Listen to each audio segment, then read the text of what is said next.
गेल्या महिनाभरापूर्वी IPS अधिकारी असलेल्या निकेतन कदम यांनी धारणी शहराच्या ठाणेदार पदाचा स्वीकार केलेला आहे आणि ठाणेदारपदी त्यांची नियुक्ती करण्यात आलेली आहे। ठाणेदार असलेले निकेतन कदम यांचं नेमकं धारणी शहरामध्ये सध्याचं कार्य आणि कर्तव्य कुठल्या प्रकारे सुरू आहे यासाठी विदर्भ न्यूजची चमू धारणीमध्ये दाखल झालेली आहे आणि आता आपण IPS अधिकारी निकेतन कदम यांना भेटणार आहोत। सर, मागील जे टेंबली या ठिकाणी जे एक बलात्कार प्रकरण घडलं होतं त्यामध्ये सर्व राजकीय पक्षांनी स्वतःहून पुढाकार घेऊन एकत्रित येऊन पोलिसांवरती तोंडसूक घेतलं होतं आणि पोलिसांना सगळ्या गोष्टीची तोंडसूक घेतल्यानंतर पोलिसांवरती सगळ्या प्रकारची जबाबदारी ढकलण्यात आली होती आणि तेव्हाच आपण इथे रुजू झाला होता। मात्र त्याच्यानंतर सुद्धा एक आपण आल्यानंतर आपण बऱ्यापैकी धारणी शहरामध्ये पाऊल ठेवल्यानंतर तिथले अवैध व्यवसाय आणि या ठिकाणी बराच अवेअरनेस क्रिएट केलेला आहे। आपली जनतेमध्ये एक वेगळी ओळख निर्माण झालेली आहे। तर मात्र या ठिकाणी 5 वर्षाच्या आणि 8 वर्षाच्या मुलींवरती मागील काही दिवसांपूर्वी बलात्काराचे प्रकरण झालेले आहे। संपूर्ण महाराष्ट्राला अतिशय लाजिरवाणी गोष्ट मानावी लागेल। परंतु यावेळेस आता कुठल्याही राजकीय पक्षाने आपली पोळी शेकण्याचा याच्यामध्ये प्रयत्न नाही केलेला। आपण नेमकी याच्यामध्ये काय भूमिका बजावलेली आहे आणि पीडितेची सध्याची परिस्थिती काय आहे? राजकीय पक्षांच्या बाबतीत मी कमेंट नाही करणार, परंतु हे जे 2 मागे घटना झाल्या त्या खूप दुर्दैवी घटना आहेत।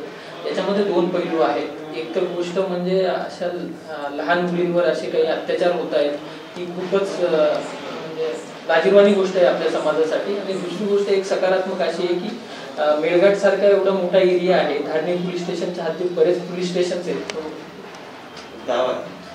धारणी पोलीस स्टेशनच्या हद्दीत खूप सारे गाव 169 गाव येतात आणि खूप दूर पर्यंत आहेत। जाण्या येण्याचं जे साधन दळणवळणाचे साधन ते कमी आहेत। ते एवढं सगळ्या चॅलेंजेस असून सुद्धा ते दोघं घटना रिपोर्ट झाल्या पोलिसांपर्यंत आल्या तर ती खूप सकारात्मक गोष्ट आहे। त्याच्यामुळे या दोघं घटनांमध्ये ज्या पीडिता होत्या तर आम्ही ते आधी प्राधान्य दिलं की त्यांचं आरोग्य त्यांची सेफ्टी त्याला प्राधान्य दिलं, त्यांना हॉस्पिटलमध्ये नेलं आणि त्यानंतर जे आरोपी होते त्यांना आम्ही अटक केली आणि पुढची जी प्रोसिजर आहे ती चालू आहे।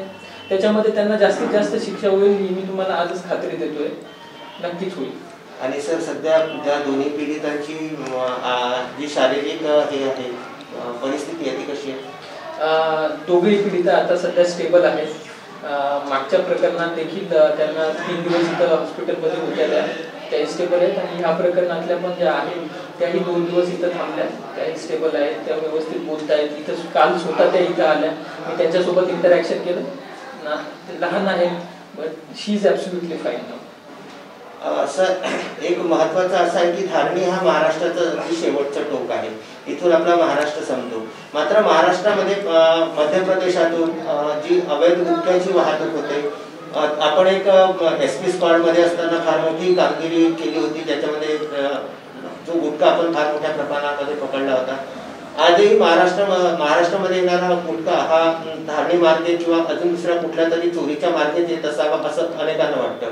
गुरांच्या बाबतीत जर घेतलं तर जे गुरे आहेत ती सुद्धा याच भागातून वेगवेगळ्या वाहनांमधून भरून नेल्या जातात। याविषयी आता आपण अधिक कडक मोहीम काय करणार?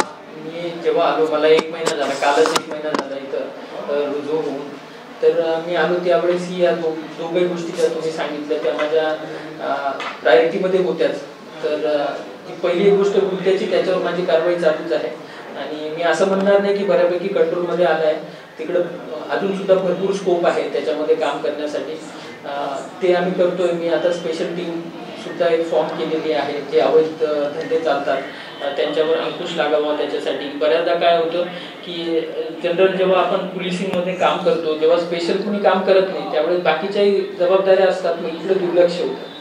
त्या अनुषंगाने मी एक स्पेशल टीम फॉर्म केलेली आहे, त्यांना एक लिस्ट दिलेली आहे की धारणीसारख्या जागेवर हे खूप महत्त्वाचे गोष्टी आहेत, हे अवैध धंदे चालतात तर तुम्ही त्याच्यावर फोकस करायचा आणि त्यांचं काम चालू झालं आहे त्याच्यावर। आणि आता दुसरी गोष्ट राहिली जे तुम्ही सांगितलं की जे जनावरांची वाहतूक होते, तर त्याच्यामध्ये आपल्या महाराष्ट्र सरकारने कायदाच पारित केलेला आहे, गोवंश सुरक्षा कायदा। तर ते झालं आणि दुसरं म्हणजे एक वन्यजीव दुसरा एक आहे की ज्याच्यामध्ये प्राणीची वाहतूक करताना ते वाहतूक कुठल्या सिच्युएशनमध्ये किंवा कंडिशनमध्ये केल्या जातात, तो पण एक कायदा आहे त्यांच्या संरक्षणासाठी. तर ह्या दोघांच्या अंगाने ती जी मी स्पेशल टीम तयार केलेली आहे ते त्याच्यावर फोकस करत आहे. लवकरच तुम्हाला त्यात ही कारवाई बघायला मिळेल. खूप खूप धन्यवाद सर. आजची येत्या काळी म्हणजे स्थलांतरण म्हणजे मेळघाटातील मेळघाटवासियांचे स्थलांतर हा एक खूप मोठा प्रश्न. महाराष्ट्राचं हे जे मेळघाट क्षेत्र आहे, या मेळघाट क्षेत्रातले गेल्या अनेक वर्षांपासून मेळघाटातील जे मजूर असतात ते कामासाठी त्यांची पोटाची आग विझवण्यासाठी नेहमी स्थलांतर करताना आपल्याला दिसतात. कोरोनाच्या पार्श्वभूमीवर सुद्धा अनेक मेळघाटवासी हे स्थलांतरित होताना आपल्याला दिसत आहेत. कुठल्याही प्रकारचं सामाजिक अंतराचं भान नाही, कुठल्याही प्रकारचं सॅनिटायझिंग नाही. अशाच एकाच गाडीमध्ये सुमारे 15-20 मजूर बांधवांना घेऊन त्या गाड्या बाहेर राज्यांमध्ये त्यांना नेण्याची आणि त्यांच्याकडून मेठबिगारीसारखी मजुरी करून घेण्याची प्रथा ही मेळघाट, धारणी आणि आजूबाजूच्या परिसरामध्ये फार वर्षापासून चालत आलेली आहे. यासाठी आपण काय वेगळी उपाययोजना करा?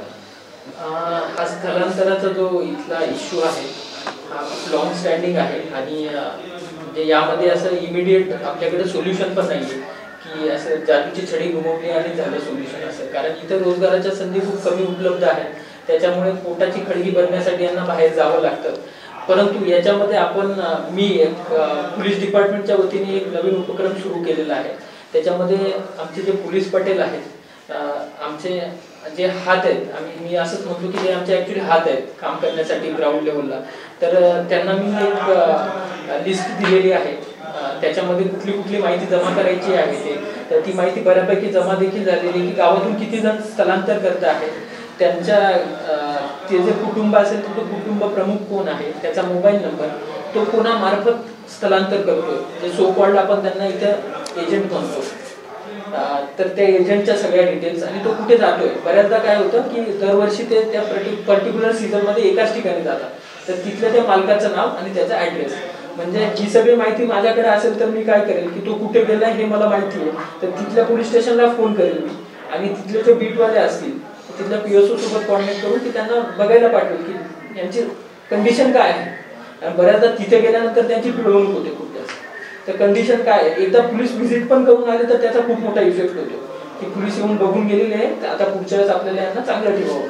एक झालं. दुसरी गोष्ट याच्यात असं पण होते की मी बऱ्याच केसेसही ऐकल्या, कुठे डॉक्युमेंटरी प्रूफ नाही आहे त्याच्यामुळे मला ऍक्शन घेता येत नाही की हे एजंट लोक खूप पिळवणूक करतात. सगळेच सारखे असतील असं म्हणत नाही, पण त्याच्यातले काही लोक असे आहेत की खूप पिळवणूक करतात, ऍडव्हान्स मध्ये पैसे देतात आणि ते पैसे वसूल करण्यासाठी यांच्याकडनं खूप जास्त काम करून घेतात. तर मी त्यांच्याही डिटेल्स घेतोय, जेणेकरून मी आता प्रत्येक एजंटला कॉल करणारच आहे, त्याला बोलवणार आहे, पर्सनली भेटणार आहे आणि त्याला एक दमच देणार आहे सज्जन की मला जर अशी काही घटना ऐकायला आली तर मी तुमच्या विरुद्ध आपल्या संविधानाने जे सांगितलेलं आहे की बॉन्डेड लेबरचे, तर त्यानुसार मी स्ट्रिक्ट कारवाई करणार. त्याच्यामुळे मला वाटतं की एक उपक्रम म्हणून चालू केलेला आहे, काहीतरी याचा सकारात्मक इफेक्ट होईल. तर परंतु याचा थोडा रिझल्ट यायला थोडा उशीर लागेल, परंतु मी चालू केला आहे. सर, सर्वात महत्त्वाची गोष्ट की आपण IPS म्हणून सर्वप्रथमच धारणी या शहराचा चार्ज घेतलेला आहे. पूर्वी आपण SP-च्या स्पेशल विशेष जे पथक असतात त्याच्यामध्ये सुद्धा बरीच कामगिरी बजावलेली आहे. धारणी या ठिकाणी येऊन आपल्याला किमान 1 महिना झालेला आहे. 1 महिन्यामध्ये पाहिजे त्या प्रमाणात अवेअरनेस क्रिएट करण्यात आणि आपला धाक बसविण्यात, जो पोलिसांचा धाक पाहिजे असतो तो बसविण्यात आपण बऱ्यापैकी यशस्वी झालेली आहे. आपली पुढील जी कार्यकीर्द आहे ती अशीच उजळत राहावं अशी आम्ही आपल्याला या विदर्भ न्यूजच्या वतीने आणि सर्व पॉवर ऑफ मीडिया माझा जो पत्रकार संघ आहे त्याच्या वतीने सुद्धा आम्ही आपल्याला सदिच्छा देतो आणि आपली उत्तरोत्तर अशीच प्रगती होत राहावी ही सदिच्छा व्यक्त करतो. धन्यवाद. जय हिंद. थँक्यू. मी शेवटी एकच म्हणेन की धारणीसारख्या ठिकाणी मला इथं पाठवण्यासाठी म्हणजे आपले जे अमरावती ग्रामीणचे SP आहेत हरिबालाजी सर, मी त्यांचं खूप खूप धन्यवाद करेन की त्यांनी मला इथं पाठवलं. कारण एवढा मोठा एरिया आहे, इथं पोलिसिंगसाठी इतका मोठा स्कोप आहे. आणि दुसरी एक गोष्ट सांगितली तुम्ही की एक दम बसला पाहिजे, वचक बसलं पाहिजे पोलिसिंगचं, ती गोष्ट तेवढीच खरी आहे. पण ऍट द सेम टाइम मी असं म्हणेन की आतापर्यंतची पोलिसिंग अशी होती की त्याच्यामध्ये कुणी खाकी बघितलं की ते घाबरणार, पळणार. पण मला असं वाटतं की जे अवैध कामं करतात, चुकीचे काम करतात तेच पळाले पाहिजे. बाकीचे जे सामान्य जनता आहेत तर त्यांना आपलेच वाटलं आधारयुक्त भीती असली पाहिजे. आधारयुक्त भीती असलं पाहिजे. मी त्या दृष्टीने नक्कीच काम करेन. Thank you so much. जय हिंद. थँक्यू.